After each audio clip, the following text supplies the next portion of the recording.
सरस्वती शिक्षा समिति पाली द्वारा संचालित ऑनलाइन क्लासों में आपका हार्दिक स्वागत है। आज हम कक्षा सप्तमी विषय सामाजिक पाठ संख्या 6 प्राकृतिक वनस्पति तथा वन्य जीव का पाठ लेंगे। सबसे पहले हम इस पाठ को शुरू करने से पहले प्राकृतिक वनस्पति की परिभाषा समझ लेते हैं।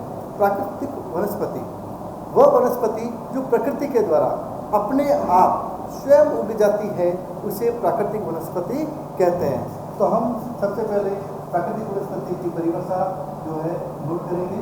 प्राकृतिक वनस्पति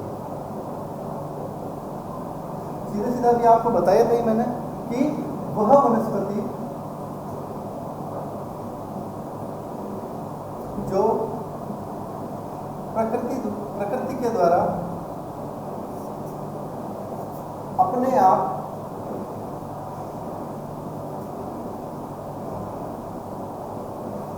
उग जाती है, उसे प्राकृतिक वनस्पति कहते हैं। अब आपने प्राकृतिक वनस्पति जैसे पर्वत है, पठार है, मैदान है, खूब सारी जगह पर जो है ऑटोमेटिक इंग्लिश में कह सकते हैं, वैसे प्रकृति के द्वारा उगी जाती हैं। अब इसी में चलते हैं प्राकृतिक वनस्पति की विविधता के कारण क्या क्या है। तो नेक्स्ट की तरफ चलते हैं। प्राकृतिक वनस्पति की विविधता के कारण क्या कारण है कि हमारी जो एक ही जगह पर, एक ही देश में, एक ही महाद्वीप में अलग अलग प्राकृतिक वनस्पति देखने को मिलती है। कारण क्या है? तो सबसे पहला अगर कारण देखा जाए तो इसमें वर्षा रहेगा, उसके अलावा तापमान है, उसके अलावा मृदा है, उसके अलावा भूभाग है। तो किस तरीके से प्राकृतिक वनस्पति को जो है प्रभावित करती है या विविधता के कारण है, वो सबसे पहले हम देखेंगे वर्षा। हमने देखा है कि अलग अलग महाद्वीपों की बात करें, अलग अलग देशों की बात करें, यहाँ तक कि अलग अलग राज्यों की बात करें, तो उन सब में प्राकृतिक वनस्पति अलग अलग देखने को मिलती है। सबसे महत्वपूर्ण कारण माना जाता है वर्षा, क्योंकि वर्षा अनियमित होती है, कहीं पर अधिक होती है, कहीं पर ज़्यादा होती है। तो वर्षा जैसे अगर देखा जाए, हमारे राजस्थान की बात करें तो झालावाड़ जिला जो है वहाँ पर 200 सेंटीमीटर तक वर्षा होती है। और राजस्थान का ही एक जिला है जैसलमेर, जहाँ पर 10 सेंटीमीटर तक वर्षा देखने को मिलती है। तो जहाँ पर अधिक वर्षा रहेगी वहाँ पर सघन वन देखने को मिलेंगे और वर्ष भर हरे भरे रहेंगे वो वन।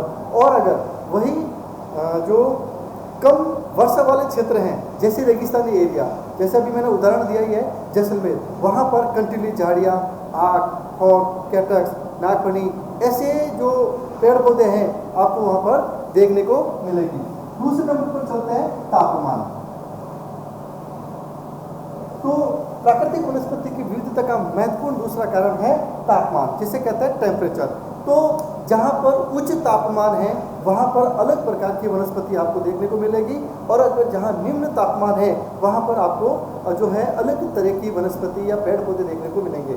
उदाहरण को देख लें तो अगर निम्न तापमान की बात करें तो वहाँ पर हमारे भारत का ही एक क्षेत्र है, राज्य है, केंद्र शासित प्रदेश का इलाका है, जैसे जम्मू कश्मीर, लद्दाख। वहाँ पर सबसे भारत का सबसे न्यूनतम तापमान देखने को मिलता है, क्योंकि वहाँ पर वर्ष भर जो है बर्फ जमी रहती है, तापमान बहुत न्यून रहता है, वहाँ पर अत्यधिक मात्रा में बर्फीला एरिया है। तो वहाँ पर भी वनस्पति तो पाई जाती है, परंतु वहाँ पर अलग तरीके की वनस्पति देखने को मिलेगी।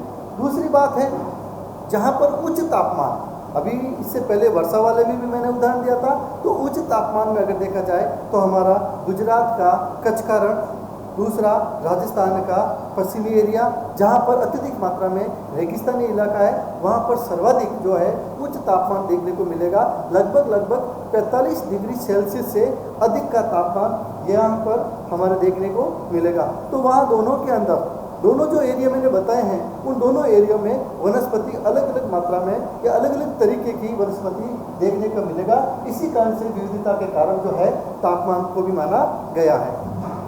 तीसरी बात करें तो वह है मृदा, जिसे हम कह सकते हैं मिट्टी। प्राकृतिक वनस्पति की विविधता का तीसरा महत्वपूर्ण कारण है मिट्टी, जिसे कहते हैं मृदा। अब जैसे अलग अलग जगह पर अलग अलग मृदा या मिट्टी देखने को मिलती है, तो मिट्टी के माध्यम से ही उन वनस्पतियों का वहाँ पर उगना तय किया जाता है। जैसे अगर देखा जाए तो महाराष्ट्र की बात करें, इंडिया की बात करें, महाराष्ट्र की बात करें, तो वहाँ पर सर्वाधिक जो है काली मिट्टी देखने को मिलती है। और काली मिट्टी जो है वो वहाँ पर कपास है या फिर मूंगफली है, इस तरीके से फसलें उत्पादित की जा सकती है। और अगर वहाँ पर जैसलमेर वाली एरिया जो तापमान उच्च रहता है, वहाँ पर बलुई मिट्टी मिलती है। और बलुई मिट्टी जो है वहाँ पर पानी की मात्रा कम होती है, वैसे भी वर्षा कम होती है, तो वहाँ पर झाड़ियाँ, आक, खेजड़ी, इस तरीके की वनस्पतियाँ देखने को मिलती है, क्योंकि मृदा के माध्यम से ही वनस्पति जो है प्रभावित होती है और उनके विविधता का कारण भी रहती है। लास्ट एंड चौथा भाग है भूभाग। तो भूभाग, जिस तरीके का भूभाग रहेगा वैसी वहाँ पर वनस्पति देखने को मिलेगी। जैसे पर्वत है, पठार है, मैदान है, इन कारणों से ही जो है वनस्पति का जो है निर्धारण होता है, विविधता के कारण होते हैं और प्रभावित भी ये चार करते हैं। अगर प्रश्न आए प्राकृतिक वनस्पति की विविधता के महत्वपूर्ण कारण कौन कौन से हैं, तो ये सबसे महत्वपूर्ण चार कारण आपको देखने को मिलेगा। उसके बाद हम चलते हैं भारत के अंदर वनों के प्रकार। ये पहला पॉइंट हो गया, दूसरा पॉइंट हो गया। अब हम टॉपिक नंबर 3 ले रहे हैं, भारत में वनों का प्रकार। तो भारत में वन जो है वो 5 प्रकार के पाए जाते हैं। तो सबसे पहला उष्णकटिबंधीय सदाबहार वन, दूसरा उष्णकटिबंधीय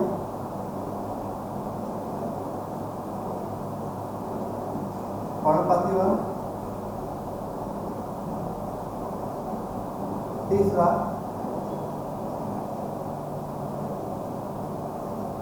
कंटीली तथा झाड़ियों वाले वन, चौथा पर्वतीय वन और पांचवा मैंग्रोव वन। भारत की बात करें तो भारत में 5 प्रकार के वन पाए जाते हैं। उष्णकटिबंधीय सदाबहार वन, वे वन जो वर्ष भर हरे भरे रहते हैं तथा वर्षा की मात्रा भी यहाँ पर अधिक पाई जाती है, उसे सदाबहार वन के नाम से जाना जाता है। दूसरा है उष्णकटिबंधीय पर्णपाती वन, वे वन जिनके एक समय के लिए एक ऋतु, जो जिसे सर्दी ऋतु कहते हैं, सर्दी ऋतु में इनकी पत्तियां जो है जड़ जाती है, सूख कर जड़ जाती है और बसंत ऋतु के आगमन पर यहाँ पर नई कोपले वापिस उगती है, उसे पर्णपाती वन कहते हैं। नेक्स्ट है कंटीली तथा झाड़ियाँ, ये अधिकांश मात्रा में जो है रेगिस्तानी इलाकों में देखने को मिलती हैं। उसके अलावा पर्वतीय वन, वे वन जो पर्वत और पहाड़ों पर सघन रूप से देखा जाता है, उसे पर्वतीय वन कहते हैं। पांचवा चलते हैं मैंग्रोव वन। मैंग्रोव वन जो है पांचवा, जैसे मैंग्रोव वन का उदाहरण अगर देखा जाए तो जैसे इसका पहले डेफिनेशन बता देता हूँ। वे वन जो समुद्रों या नदियों के तट पर पाए जाते हैं, वे वन जो समुद्रों व नदियों के तट पर पाए जाते हैं, जिनकी जड़ें जो है नदी या समुद्र के मध्य होती है और तना जो है मुड़कर बाहर की तरफ होता है, उसे मैंग्रोव वन कहते हैं। जैसे ये नदी या फिर समुद्र है तो ये तट वाला इलाका है, तो यहाँ अंदर की तरफ जो है यह इनकी जड़ें रहेगी पेड़ की और बाहर की तरफ ये मुड़ा रहेगा। जैसे अपन कह सकते हैं खजूर है, ताड़ है, ये इन वृक्षों की जो है महत्वपूर्ण प्रकार है। अब हम चलते हैं, भारत का तो मैंने बता दिया कि भारत में वनों के प्रकार। अब हम चलते हैं विश्व के वनों के प्रकार। विश्व में वनों के प्रकार, विश्व में वन जो है वो 6 प्रकार के हैं। विश्व में वनों के जो प्रकार हैं वो 6 प्रकार के हैं। तो सबसे पहला वन जो है वो है उष्ण कटिबंधीय सदाबहार वन।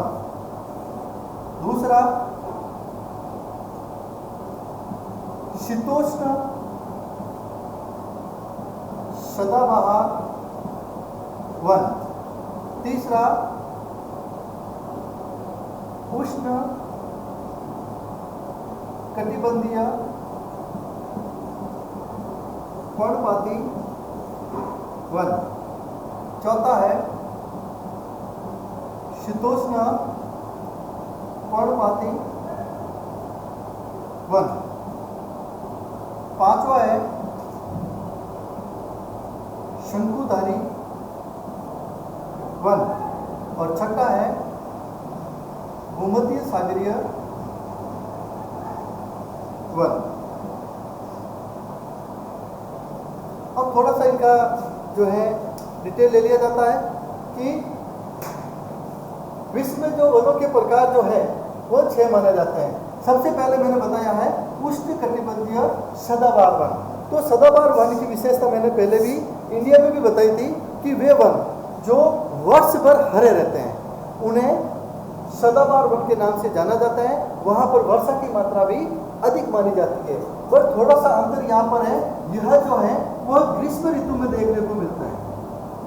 यहाँ पर इंडिया में जो मैंने बताया था वो शीत ऋतु में जो है यहाँ पर पर्णपाती का शीत ऋतु में, यानी ये वर्षा के समय, वर्षा के समय में जो है ये अत्यधिक मात्रा में यहाँ पर वर्षा होती है।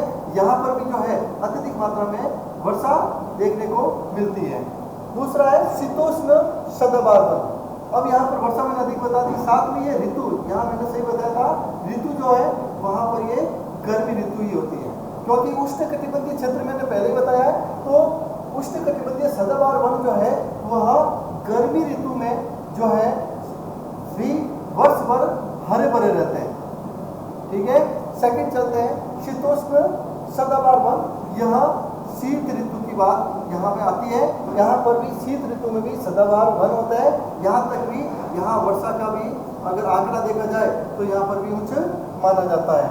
नेक्स्ट चलते हैं तीसरा उष्ण कटिबंधीय पर्णपाती वन।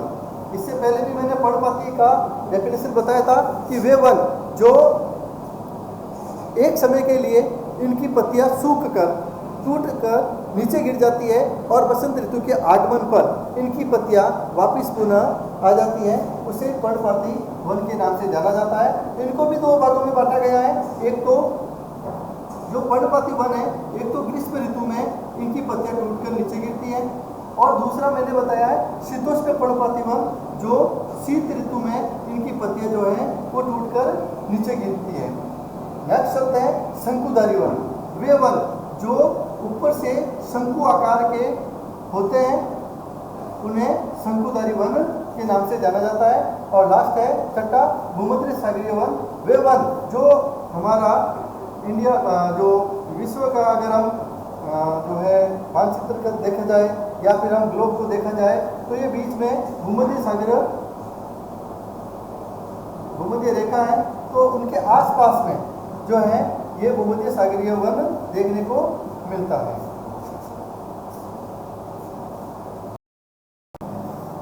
आज की क्लास में हमने जो टॉपिक पढ़ा है इस पूरे टॉपिक को आप अपनी कॉपी में नोट करेंगे, क्योंकि इस टॉपिक को ये आधा टॉपिक हुआ, इसके बाद आगे की क्लास में हम लेंगे। इससे पहले हम गृह कार्य जो है देते हैं। तो सबसे पहला प्रश्न जो है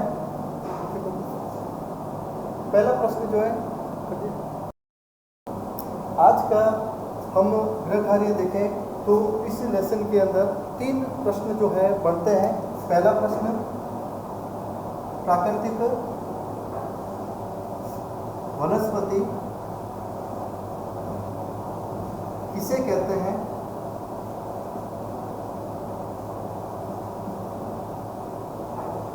दूसरा प्रश्न भारत में कितने प्रकार के वन पाए जाते हैं? नाम लिखो। तीसरा विश्व में कितने प्रकार के वर्ण पाए जाते हैं।